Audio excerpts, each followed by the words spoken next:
కానీ ఆ కుటుంబానికి అన్ని రకాలుగా ఆ ఇద్దరు పిల్లల చదువులు, వారి పెళ్ళిళ్ళు, ఆ ఇద్దరు పిల్లలు వారితో పాటు వారికి ఉండే ఇతర సమస్యలు అన్నిటినీ కూడా నేను చూసుకుంటానని చెప్పి వారి కుటుంబానికి నేను మాటిచ్చిన. ఒక ఎమ్మెల్యే గారు పోతే ఆ కుటుంబానికి ఎట్లా అండగా ఉన్నామో ఈరోజు మా కుంటయ్య గారికి కూడా ఆ కుటుంబానికి కూడా అదే స్థాయిలో పూర్తి స్థాయిలో అండగా ఉంటాం. వారు మాకు ఇచ్చిన వారి సహచర్యం కానీ, వారు మాతో పాటు కలిసి గడిపిన సమయం కానీ, అదేవిధంగా వారు పార్టీకి చేసిన సేవలు కానీ ఇవన్నీ దృష్టిలో పెట్టుకొని ఆ కుటుంబానికి మొత్తం బీఆర్ఎస్ పార్టీ జిల్లా నాయకత్వం మొత్తం అండగా ఉంటుంది.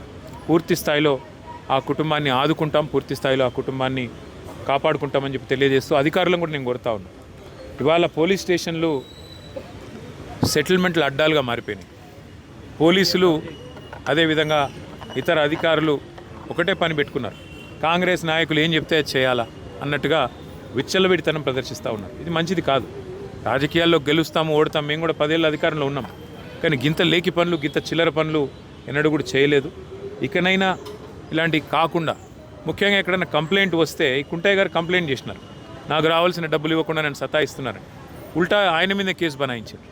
అంటే ఈ రకమైన వేధింపులు, ఈ రకమైన సివిల్ మ్యాటర్లో కూడా పోలీసులు దూరడము, సెటిల్మెంట్లకు ప్రయత్నం చేయడము, ఈ రకంగా అరాచకం చేయడము ఇది ఎంతమాత్రం మంచిది కాదు. నేను ఏ ఒక్కరి మీదో నేను విమర్శ చేస్తలేను.